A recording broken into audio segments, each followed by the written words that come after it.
I would like to thank you for joining this special Lunch and Learn as we join with others around the nation to celebrate Spiritual Care Week and our call to compassion. And again, for those who are just entering in, if you want to introduce yourself in the chat and let us know where you're zooming in from, you can go ahead and do that. So, for those who might be unfamiliar with ICJS, which is the Institute for Christian Jewish Islamic Christian and Jewish Studies, I will be calling it ICJS from here on because it's a long title. But for those who aren't familiar with our organization, I want to share a little bit about what we do here. So ICJS is an independent educational nonprofit organization that models a new conversation in the public square that affirms religious diversity in the United States. Our mission is to dismantle religious bias and bigotry by building learning communities where religious difference becomes a powerful force for good. And we believe that chaplains and spiritual care providers are essential in this work of affirming religious diversity and building bridges across differences. And so, in honor of Spiritual Care Week, which was actually established 40 years ago by the National Association of Catholic Chaplains and the Association for Professional Chaplains, ICJS wants to celebrate the sacred work that you all are doing in the world, which is accompanying individuals, families, and communities with such deep compassion. And so, I'm so grateful that we get this opportunity to celebrate you all, to highlight your work, and also just provide a space for you all to reflect on the wonderful work that you are doing. And I know I actually heard from several chaplains that they weren't able to make it today because they have events and programs going on in their organization. So we're just joining in the celebration. This will be recorded, and so after today's session, you will get a chance to review it again or share it within your community if you so wish. So today's program, we're actually going to take time to share stories, as I shared, and we have three wonderful storytellers who are going to talk about their journey into spiritual care and how chaplaincy, how spiritual caregiving has been meaningful for them.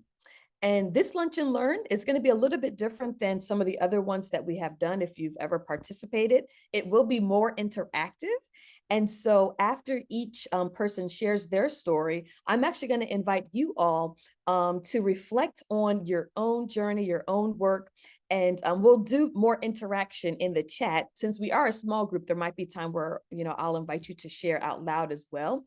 But between each story, I'll provide a prompt for you all to reflect on so that this can really be a kind of like a community storytelling session, if you will. For those who are joining us during their lunchtime, or if you're working, I completely understand if you're not able to jot down a little story or some reflective words, but just feel free to listen in. So I'm just glad that you all are here with us today. So I'm going to go ahead and introduce our panelists, our storytellers for today. I am so excited that we have three wonderful people I've gotten to know over the course of years and also months. And so I'm glad that they are here with us to share. So we have Fatima Ahmed, who is an alum of the ICJS Congregational Leaders Fellowship. She works as a behavior analyst and is a member for the Center for Peace and Spirituality that aims to promote and reinforce a culture of peace and share the spiritual principles of Islam. Fatima, welcome. And Thank then you. you're welcome.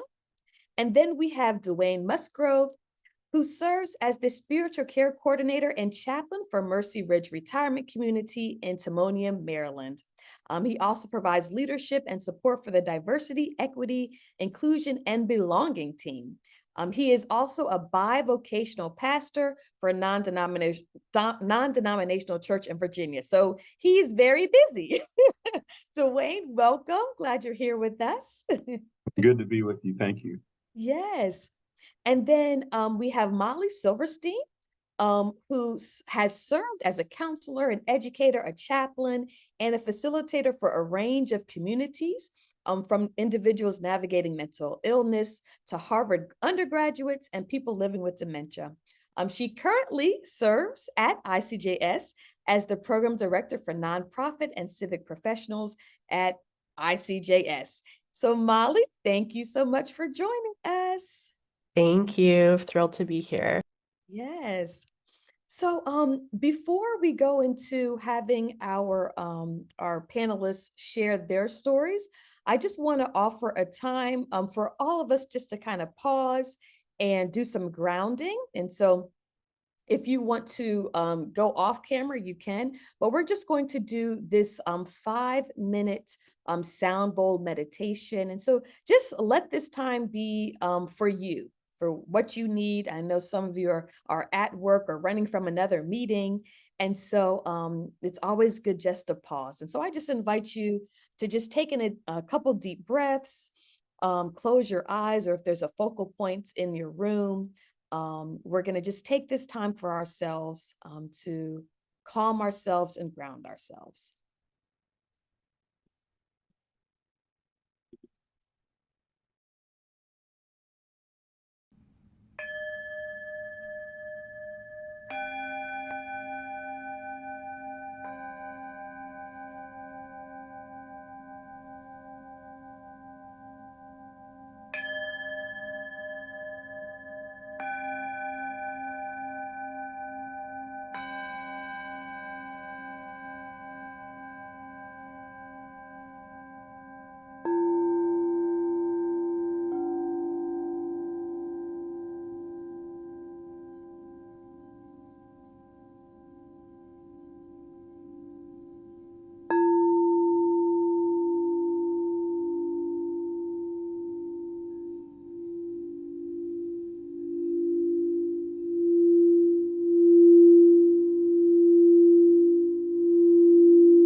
Mm, I needed that.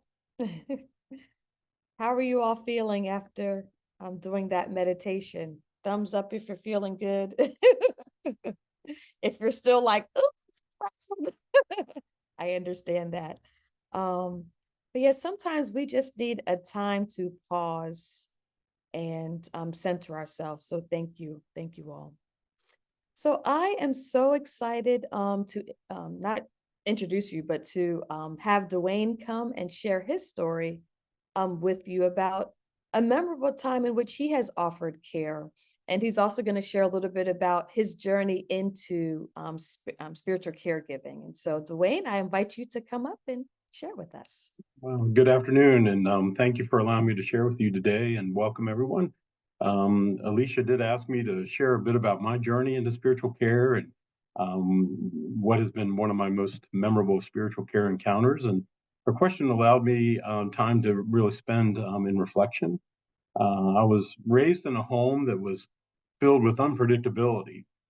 And there were times when our family found ourselves in kind of survival mode, often living through times of chaos or trauma and change. My mother was divorced twice and married three times.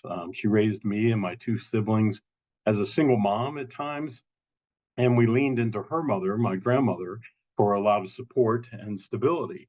My mother and my grandmother were Christian Baptists, and we attended church as often as we could. And my stepfather was Catholic. So I teasingly say I got the best and worst of both worlds. I often felt like my parents were somewhat absent and emotionally unavailable. And my stepfather had a pretty quick temper and was often very physically violent with us. I somewhat learned how to navigate through all of that by learning when to speak and when to be silent, when to fight and when to escape. Um, my grandmother was a very faithful and spiritual person, very committed to the church, and she was also an educator and a teacher. My grandmother was actually my first grade teacher, and so I learned a lot from her in many ways. So she also took us to church with her, especially when we were living with her during times of transition.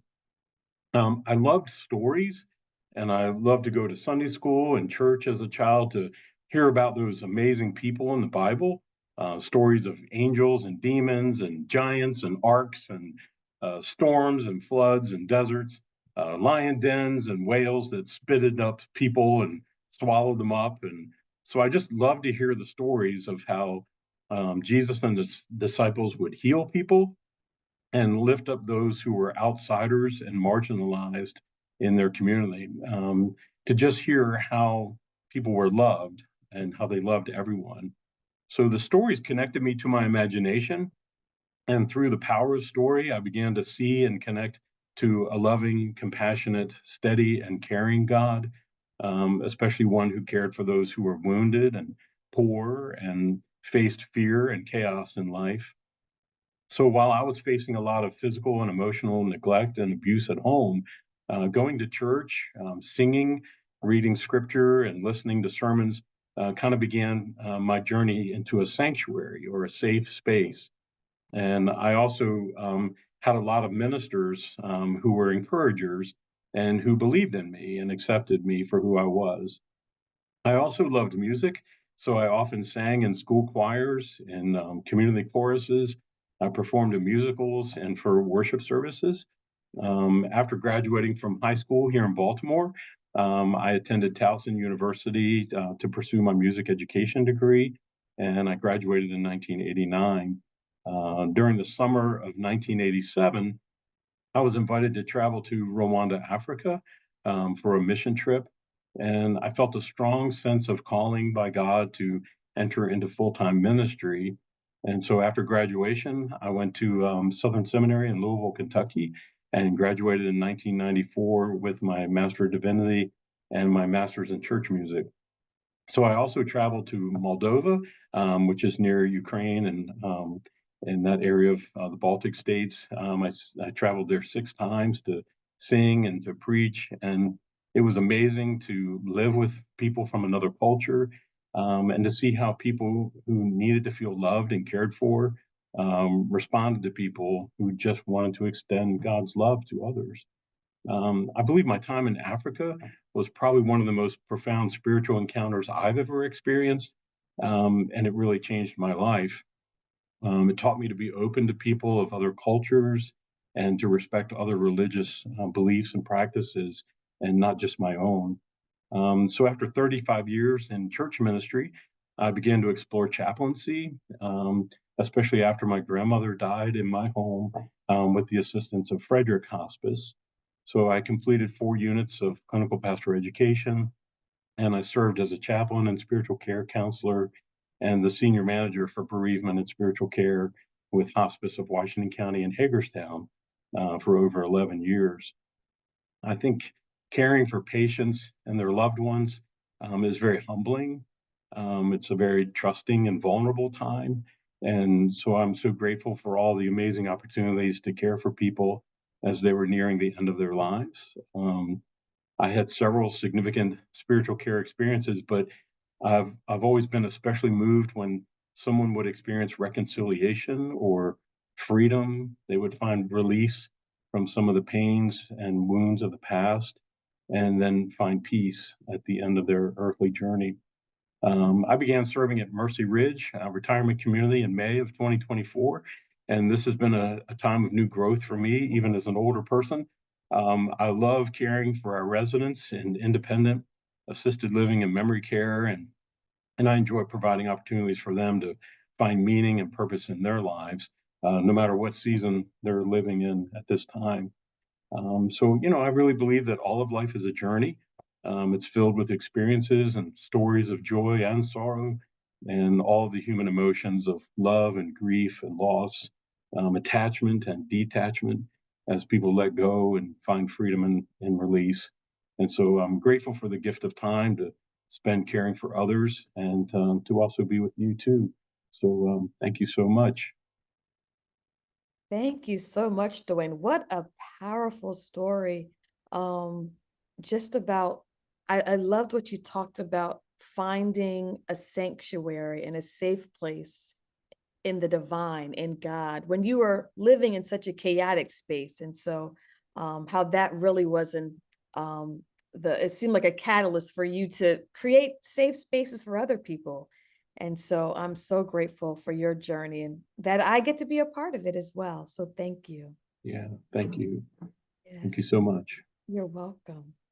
As you all heard Dwayne's story, there might have been some things that you connected with or resonated with you. You may have also thought about, what were some of those markers in my life that led me to spiritual care work? Or maybe there was a memorable experience, like Dwayne talked about his time in Africa. And so I would love for you all to share just very briefly, if you could sum up in a sentence, which is hard because our stories are so complex. There's so much to our lives. If you could just think of just a sentence that shares a memorable experience that led you into spiritual care. Just one sentence. I'm going to give you a minute to do that. And if you feel comfortable, you can share it in the chat. If not, you can just think about it, and that's okay. But I would love to hear a memorable experience that led you into spiritual care work. So just take a minute to think on that and share in the chat if you like.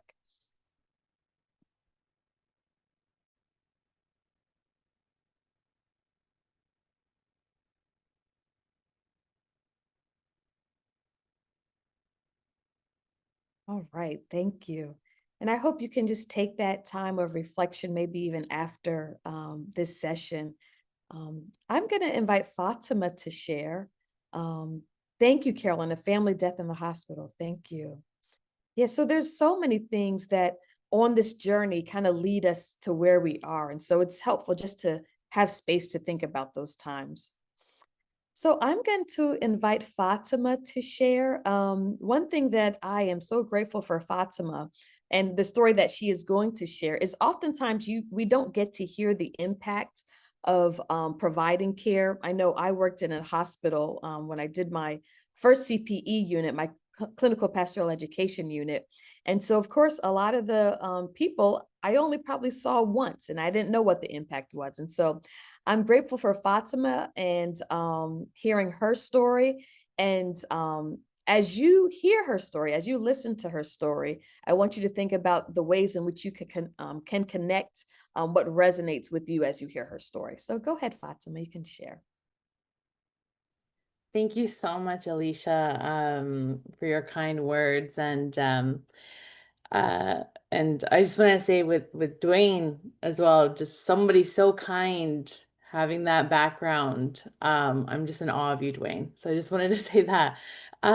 So like Alicia said, my name is Fatma, and I have worked as a volunteer at a hospice facility in Maryland. I started around 2023 and have done a few hours here and there on a weekly basis. And so typically what that entails is, um, not working, but spending time with someone, children, it could be an adult, who is now in hospice care. So they have been given some information about how much time they have left, and that could be a year, that could be months, and sometimes the time spent is, an arts and crafts activity. It could be a writing activity, just deep conversations. And when I have been asked, I've been able to, share my beliefs as a Muslim about life and death. And obviously, so that's, Fatima in 2025.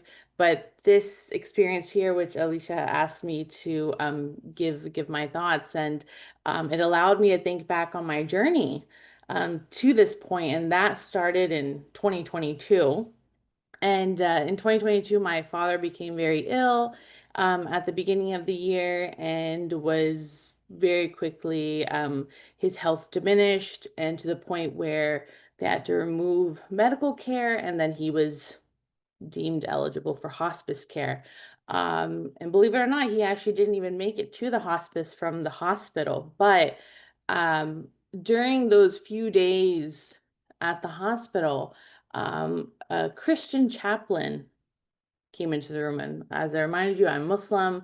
And that impact of the 30 minutes that that individual had on me is lifelong, because they came in with so much kindness and so much care. And there was no, at that moment, there wasn't a, I'm Muslim and you're a Christian. It was, I'm here to give a farewell to your father.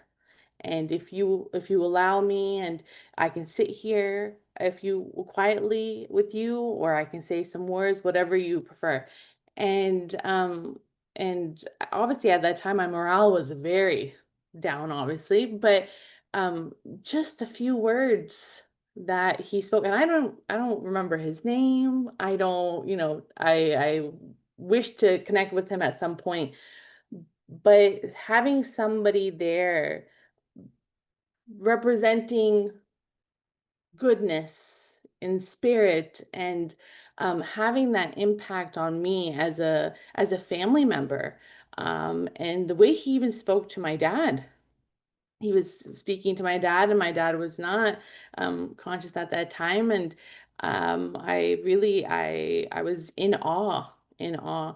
And after my dad passed away shortly after that, and I, went through my grief period, and I still go through my grief. But I saw in 2023, I saw my amazing mother, who has a school in Pakistan in her village, and she, went back there to work.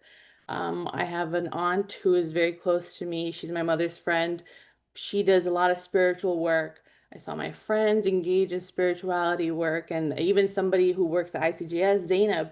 She went through a very devastating loss in 2022, but when I met her in 2023, she was giving classes about grief, and she lost her daughter. And I was just looking at these people, and what I found was that they are feeding their souls through whichever way, but they're also giving that spiritual nutrition. They're not keeping it for themselves, they're doing something. And so it just reminded me of this verse in the Quran, as I have, thankfully through my mother, I've been a devout Muslim, but um, loss and hurt really activate spirituality. And I would just say this verse, a part of it. This is the second chapter of the Quran, and this is the verse 177. And God says, the virtuous are those who, despite their love for it, give away their wealth to their relatives and to orphans and the very poor, and to travelers and those who ask for charity, and attend to prayers and pay the alms. They keep their pledges when they make them, and they show patience in hardship and adversity, and in times of distress. These are the true believers. And this was definitely the turning point for me, that I felt like all these people have given me some spiritual care. The Christian chaplain who came in at the worst moment of my life, to all these amazing people in my life that I'm observing. Now I need to do. I need to do.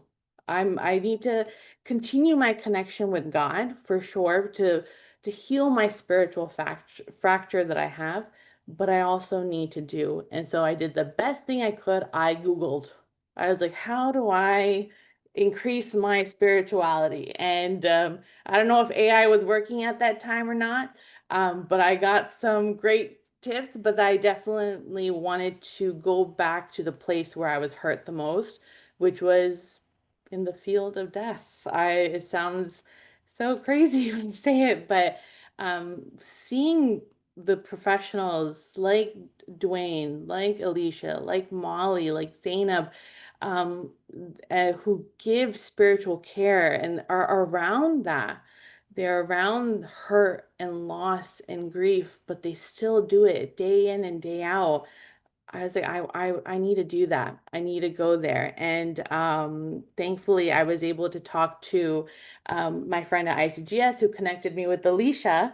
And that has been part of my spiritual nutrition, the monthly talks that we have.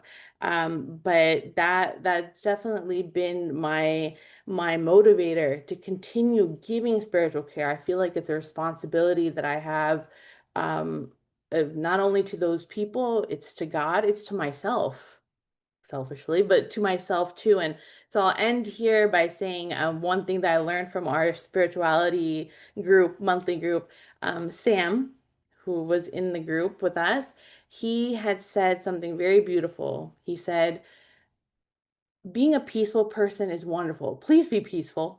Don't be causing problems for people, and there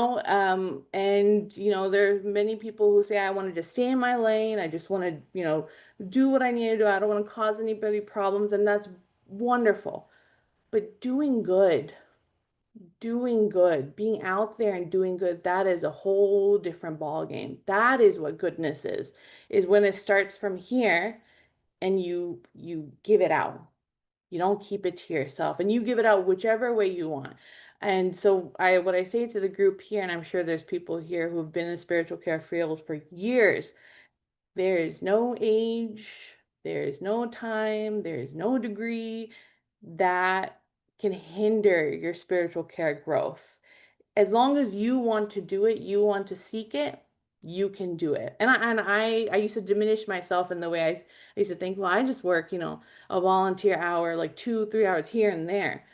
But I've had people around me just encourage me, nope, keep going, keep going. And it's one of the hardest fields to be in. Really, I admire the people who do this full time, because it's not fun going to a child who has 3 months and doing a coloring activity and then going in the car and crying my eyes out.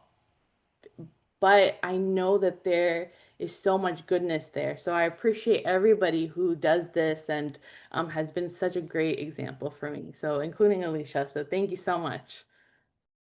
Thank you so much, Fatima. Oh my Did goodness. I go over the time? You are fine. I put a timer on too. I made sure I put a timer on. You were completely fine. And what a powerful story.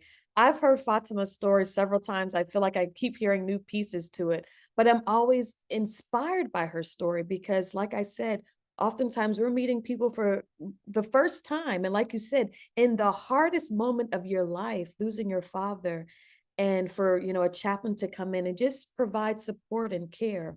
And so I want you all to think about, when have you all experienced somebody caring for you spiritually? Oftentimes we're the ones that are giving, giving, giving, giving. That's a part of our profession. But when was a time when somebody cared for you? And what was that experience like? And so, if in one word, and so I'm going from a sentence to just one word, how would you describe the care that you have received from somebody? And so you can put that one word in the chat. And I love what Fatima said. It would be amazing if you ran into that chaplain one day to be like, an encounter with you has led me to this, I do plan to go. I do plan Yes. there at University of Maryland, where my dad passed away. It's very hard for me to go there, but that is my goal, to go Yeah. back and just say thank you. Yeah. Yeah. That would probably mean the world to them. And so to that point, if there is somebody that you could speak their name, this is the one that provided me spiritual support in my time of need. You can share that name as well. And so share the feeling that you had when somebody cared for you. And you can also share the name of the person that cared for you as well. So let's take a minute to do that.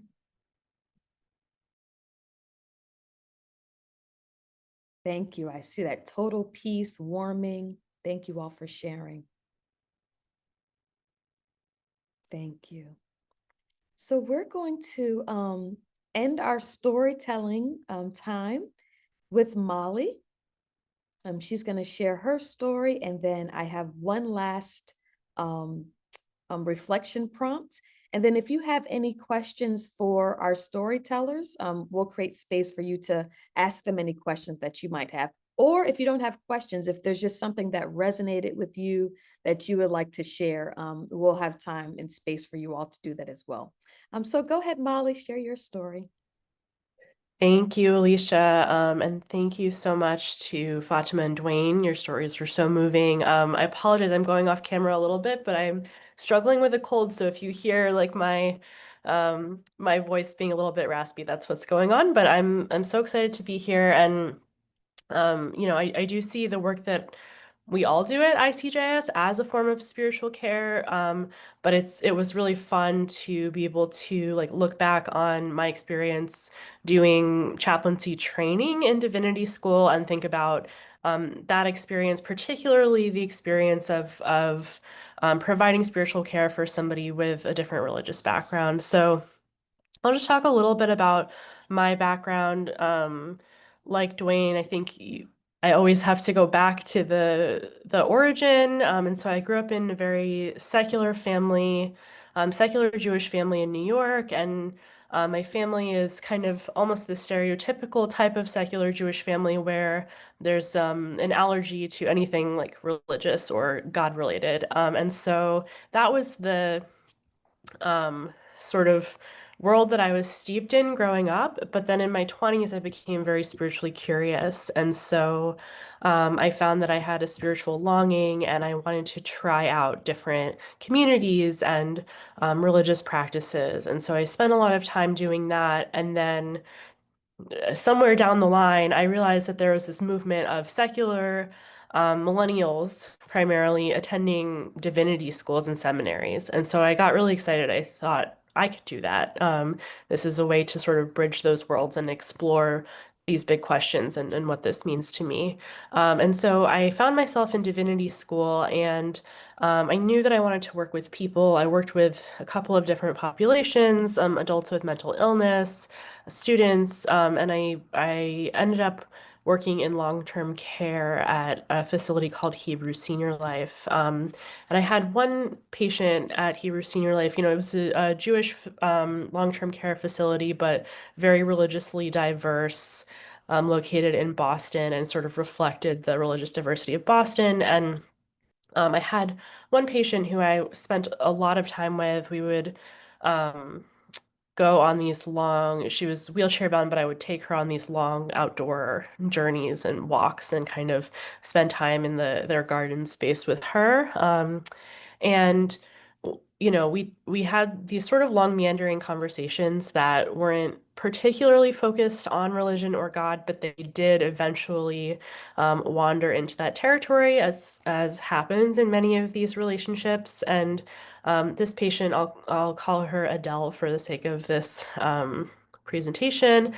She was raised Christian, but didn't really practice Christianity anymore. But she had this very rich familial or familiar relationship with God. So she said that she would talk to God like he was her best friend, and she would talk to God all the time. And it was, you know, something that was incredibly important to her. She had a very difficult early life. She'd had some very difficult things happen in her life, and she shared with me that she said, like, I feel bad for people who don't have this relationship with God. I don't know how they do it. I don't know how I would do it if I didn't have talked to God like this, and if God wasn't my best friend.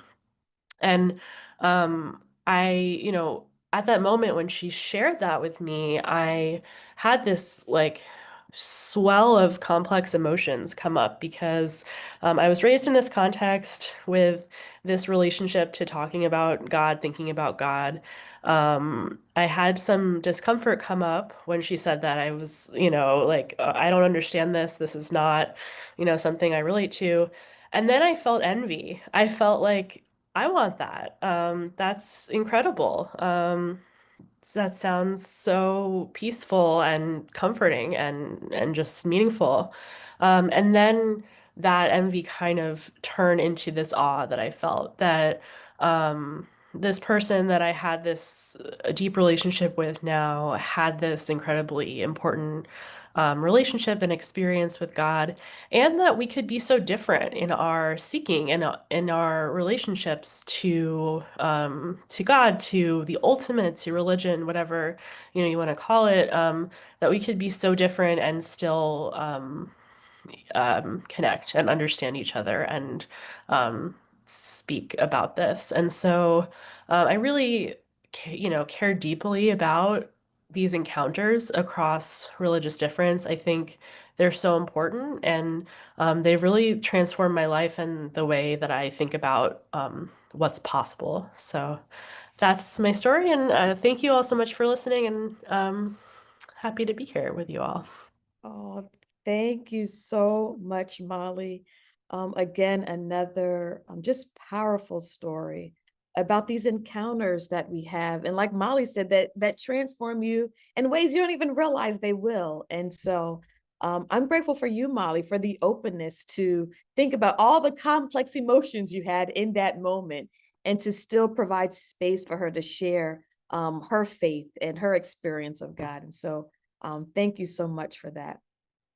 So, as you heard Molly's story, I invite you all to think about a time where you provided care for somebody who oriented around religion differently than you.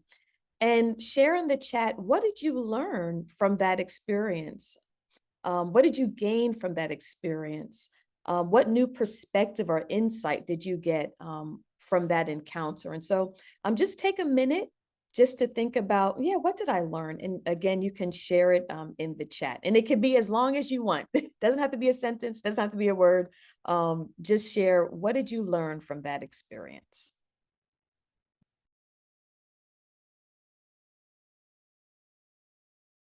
All right.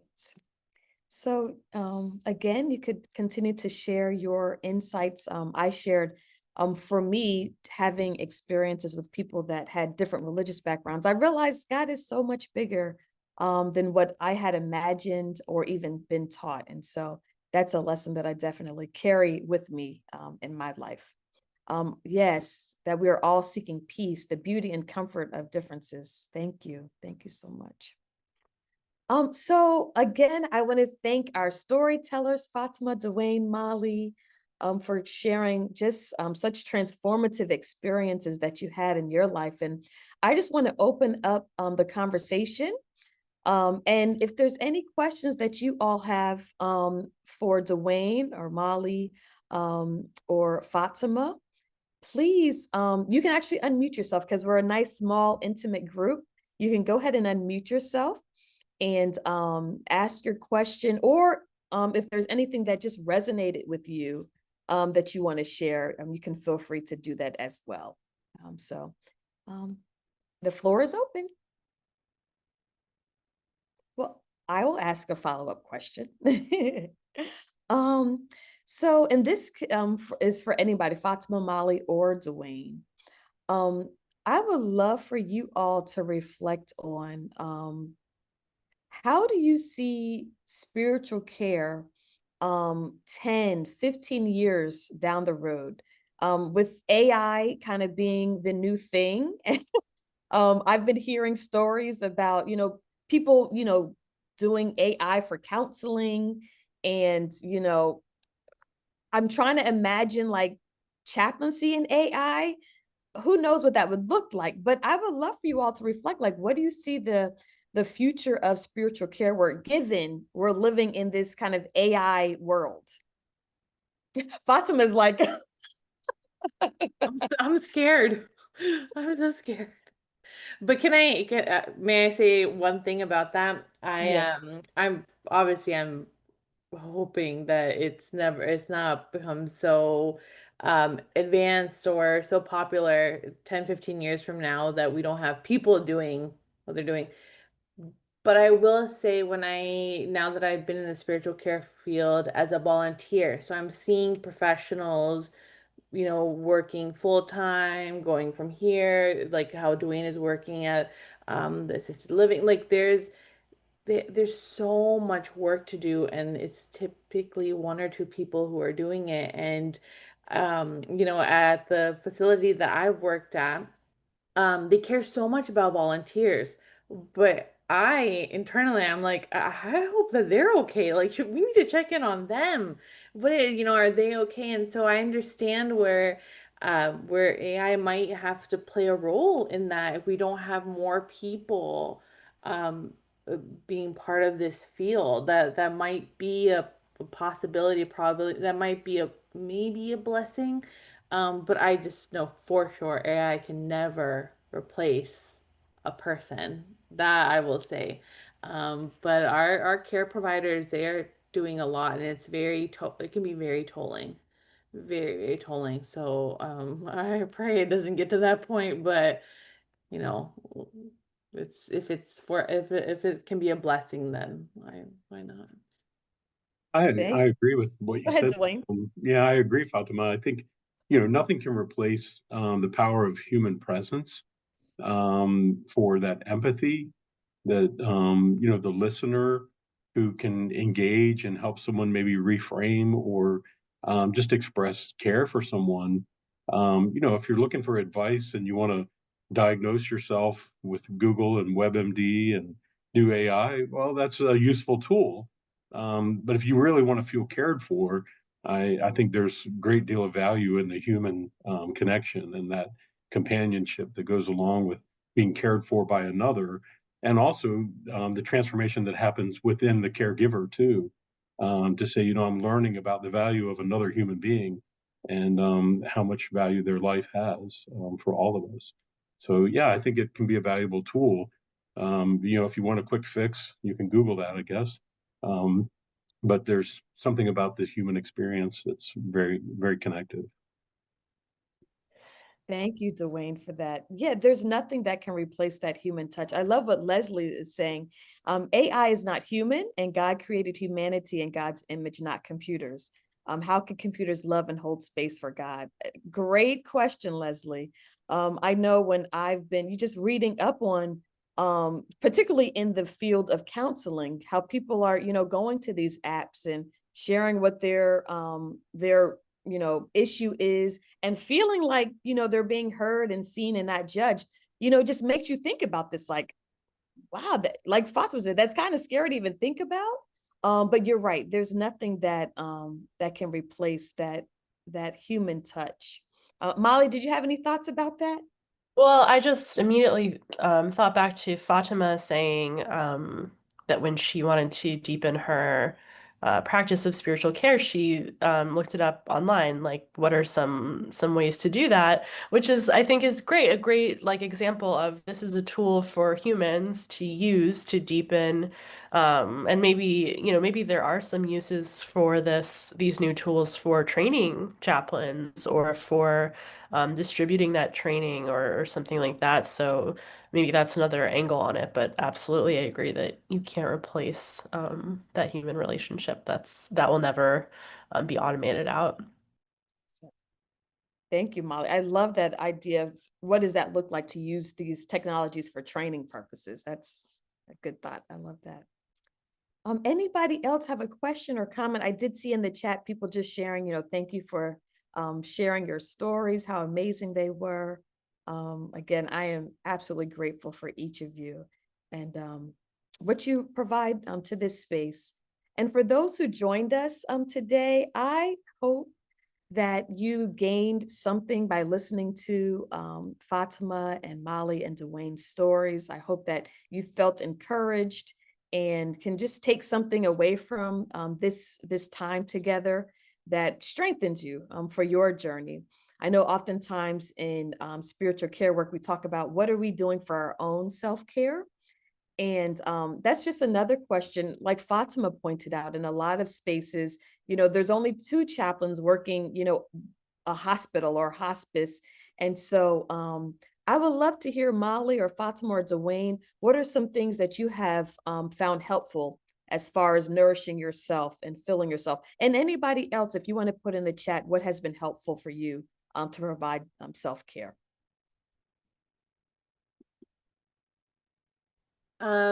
So I would definitely say, for me, when it comes to providing the spiritual care, that I have done as a volunteer, um, having a deeper connection with God, and the way that I've done that is to really deeply study the scripture, the Holy Quran.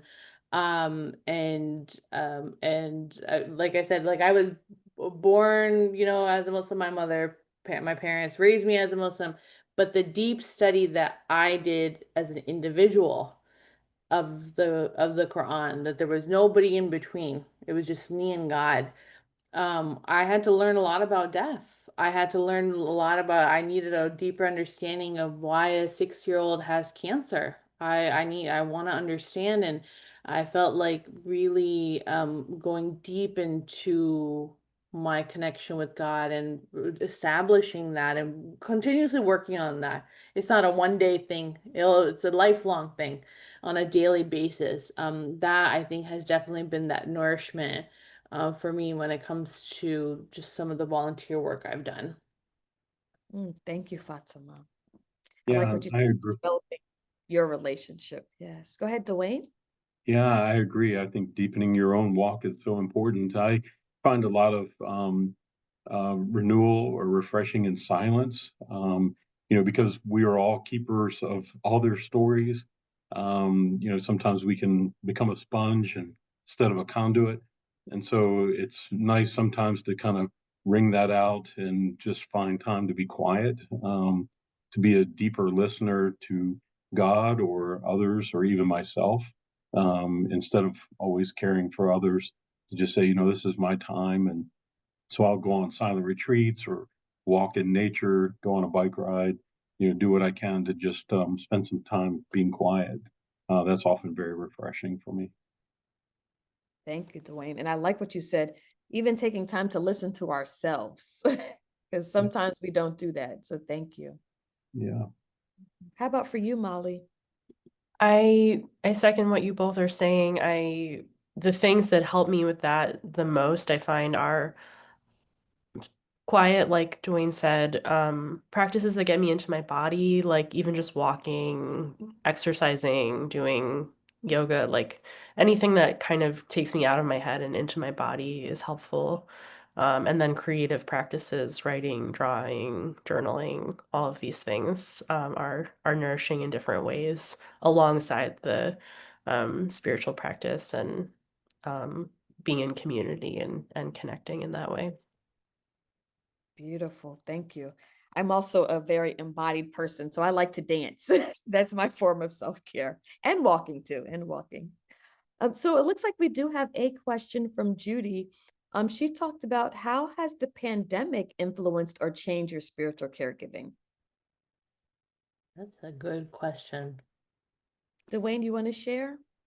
I was just thinking, feelings of isolation, depression, withdrawal, fear of getting sick or ill have really surfaced to a greater degree during the pandemic. And so making sure to give folks more of an opportunity to engage with others, to reach out more one-on-one, with a phone call or a visit in an apartment or wherever it may be. But I think sometimes people become so fearful that they're going to get sick or they're going to lose someone. Feelings of grief and loss surfaced quite a bit. I remember when I was with hospice, the first probably 6 months or so of the pandemic, we had over 44,000 contacts where people were just like, I can't talk to a mental health person, no one's available. I need to talk to someone about losing my father who I couldn't visit in the hospital. And so we were doing a lot more grief work for that kind of loss and anger and isolation. So I think really trying to honor those things, recognize them, and care for them as best we can really helps people know that they're not alone, especially during this time of heightened fear. Thank you, Dwayne, for that. And I think you're right. There has been so much grief. I don't know if we've fully processed the grief that we experienced during the pandemic. And so thank you for lifting that up, that, yeah, people just need space to say, I wasn't able to be there when my loved one died. And so I need to really process that. And so I think that's really big. We're 5 years out of the pandemic, and still I feel like those are still ripple effects, that grief. So thank you for that. I just wanted to lift up, Leslie shared in the chat, I so hope. I love that. I love that phrase. I so hope. It's a practice of making gifts for others, despite the fact that I'm merely blind. I guess it might be a little like praying the rosary for others, but it works for me. That is beautiful, Leslie. Oh, I love that. So I love just hearing all the ways that we are um, practicing self-care, how we are not only, I love what Fatima said, doing good, doing good, and then also, taking care of ourselves, having that self-compassion is so important. And so I want to close out our time together. Many of you may do this during, I think it's called Healthcare Professionals Week. When I worked at a long-term care facility, we actually did blessings of the hands.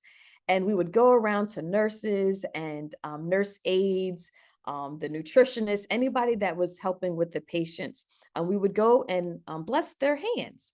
And so I wanted to offer this blessing to you all as you go out, as you are caring for people.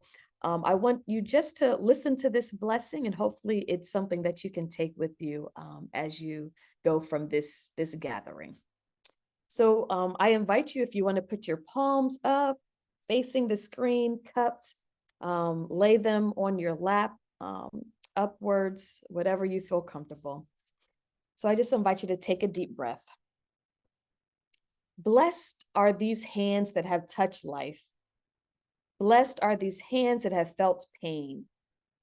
Blessed are these hands that have embraced those who mourn.